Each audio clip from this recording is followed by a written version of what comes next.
Paolo Avellino kaagad sinundo si Kim, Darren Espanto na dala na din sa ospital.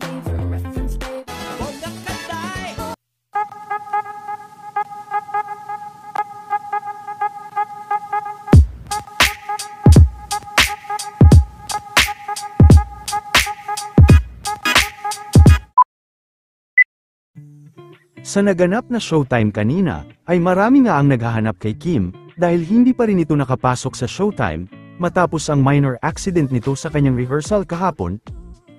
Ayon sa mga showtime host ay kasalukuyan itong nagpapahinga at nagpapagaling ngayon, maging si Tiyang Amy Castillo umano ay nagpapagaling din.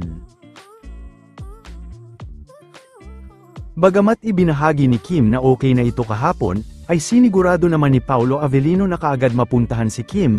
Ayon sa mga lumabas na impormasyon ay sinundo umano ni Paolo Avellino si Kim kahapon, samantala wala naman sa Pinas ang kapatid ni Kim na si Ate Lakam dahil nakabakasyon nito. Maging ang bestie ni Kim na si Darren ay dinala na rin sa ospital dahil sa kanyang rehearsal, hirit ni Darren, tinodo masyado sa training for Magpasikat 2024.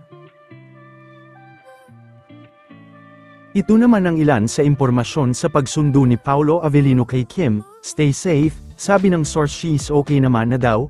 Ka-video call daw ni K si P, sabi ni K, wag na daw pumunta si P kasi okay naman na daw, but P still went there to pick her up.